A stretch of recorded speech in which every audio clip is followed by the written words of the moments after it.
Olá pessoal, tudo bem com vocês? Eu sou o professor Rodrigo Storck e hoje teremos uma aula sobre os aspectos envolvidos nos processos patológicos. Se você ainda não é inscrito aqui no canal, aproveite e se inscreva e considere a possibilidade de se tornar membro aqui do canal. A partir de R$ 4,99 você pode ter acesso a conteúdo exclusivo aqui do canal como membros, tá joia? Então, vamos ao vídeo.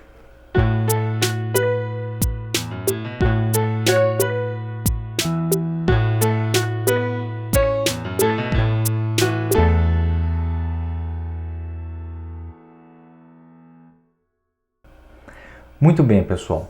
Quando a gente fala de patologia, estamos falando de uma ciência que se dedica ao estudo dos eventos relacionados, ao desenvolvimento das doenças. E esse estudo ele pode ser dividido basicamente em dois grupos, de patologia geral e de patologia sistêmica.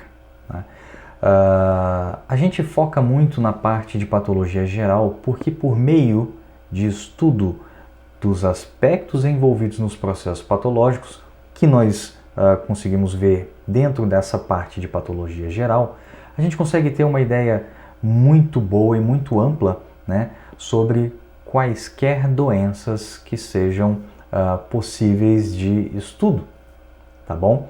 Então, quando nós falamos de patologia, e aqui, se você quiser pode acompanhar aqui pelo slide, patologia, a gente sabe que, por exemplo, uma doença, ela tem causa, Ela tem causa. Portanto, se ela tem causa, ela está sujeita a um aspecto que nós chamamos de aspecto causal, ou aspecto etiológico. Toda doença tem causa. A causa pode não ser bem conhecida, ou a causa pode até ser desconhecida, mas causa ela tem. Então, o primeiro aspecto envolvido no processo patológico é o aspecto causal, é o aspecto etiológico. Quando a gente fala em processo patológico, o significado da palavra processo é de sequência, sequência de eventos. Então, uma doença ela começa por ter uma causa. Depois dessa causa existente, então a gente avança para um segundo aspecto, que é o aspecto, vamos passar aqui, da patogenia. O aspecto da patogenia. Patogenia nada mais é do que o aspecto em que eventos ocorrem provocando uma reação do organismo e a reação do organismo a esse evento vai desencadear uma sequência de novos eventos que podem então avançar para os próximos aspectos ou simplesmente podem encerrar o desenvolvimento de uma possível doença. Em resumo, se, por exemplo, a gente sabe que a radiação solar é causa de doenças de pele, é uma causa conhecida. Então, quando o indivíduo se expõe à radiação solar, essa radiação agride o seu organismo e o seu organismo vai tentar reagir a essa agressão. Como resultado dessa reação a uma agressão, respostas podem acontecer. Pode ser que tudo se resolva e então nada avance a partir daí, mas pode ser também que alguns eventos comecem a produzir respostas mais agressivas, de modo que uma doença começa a se instalar.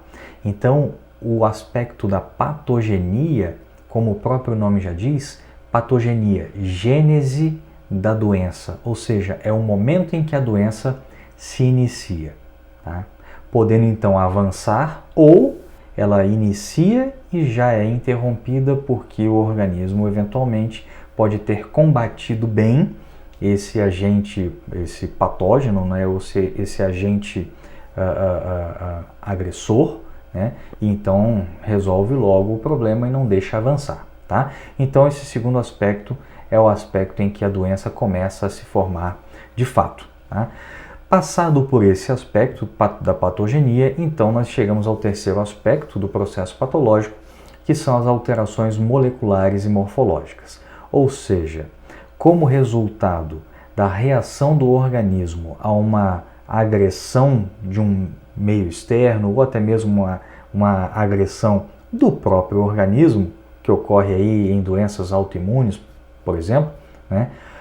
Alterações moleculares e alterações na forma de determinadas estruturas celulares ou teciduais começam a se instalar. E isso é muito importante de ser conhecido, porque por meio da visualização ou da identificação dessas alterações moleculares e morfológicas, é possível conhecermos, então, ou diferenciarmos determinadas doenças. Tá joia? E aí, passando por esse aspecto, esse terceiro aspecto, nós chegamos então ao quarto aspecto dentro do processo patológico, que são as perturbações funcionais e as manifestações clínicas. Neste ponto das perturbações funcionais e manifestações clínicas, é o momento então onde sintomas vão aparecer, sinais vão aparecer, dificuldades ou alterações funcionais também vão aparecer. Normalmente, quando o indivíduo se encontra já na presença do quarto aspecto do processo patológico, normalmente é nesse momento que ele vai procurar ajuda, porque nos outros três aspectos, né, os aspectos anteriores, ele talvez ainda não tenha sentido nada, não tenha tido nenhum tipo de dificuldade ou alteração que chamasse a atenção dele, né? Mas quando ele deixa a coisa caminhar, deixa o processo patológico avançar, chega então nesse quarto aspecto em que começamos a ver as perturbações funcionais, né, e as manifestações clínicas, né?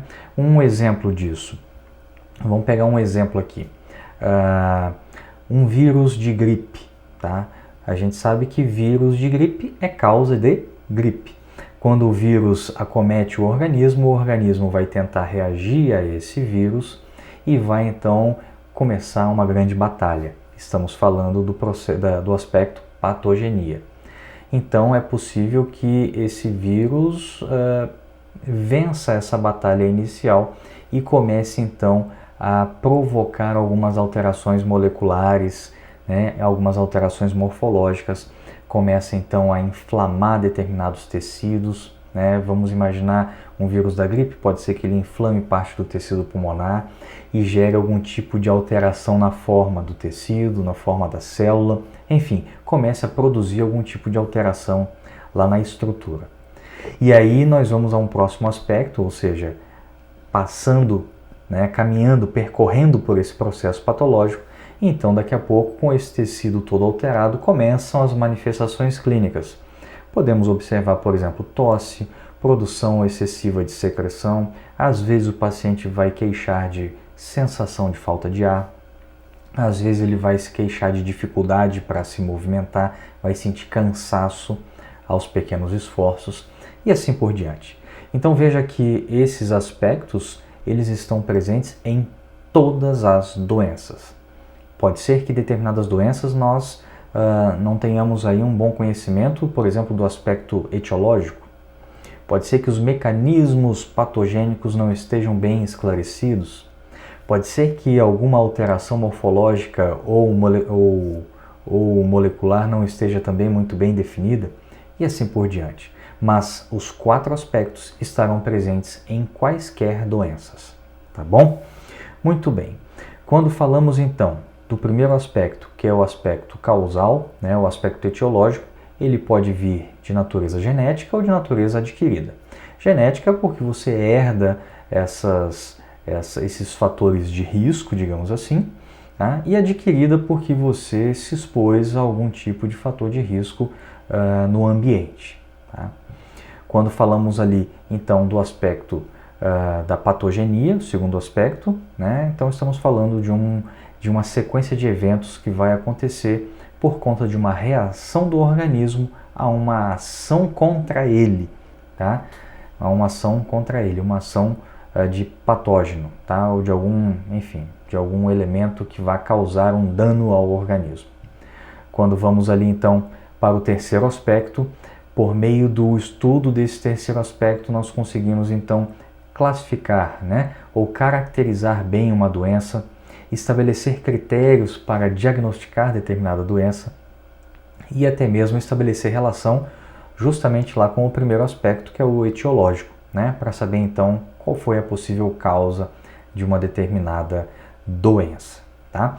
E aí lá no quarto aspecto, né, das perturbações funcionais e das manifestações clínicas, por meio desse aspecto a gente consegue então estudar os sintomas, os sinais, né, apresentados aí pelo paciente, e dessa maneira a gente consegue também acompanhar, ou seja, verificar como está a evolução de uma determinada doença que acomete algum indivíduo.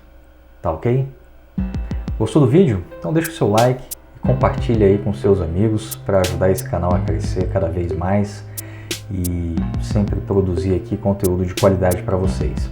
Aproveite também e aponte a sua câmera aqui para esse QR Code, que você vai cair direto lá no meu canal do Telegram, onde você vai ter acesso a informações antecipadas, como a agenda de transmissão de eventos ao vivo que eu faço semanalmente nas minhas redes sociais. Tá ok, pessoal? Muito obrigado aí pela sua audiência, um forte abraço e até o próximo vídeo.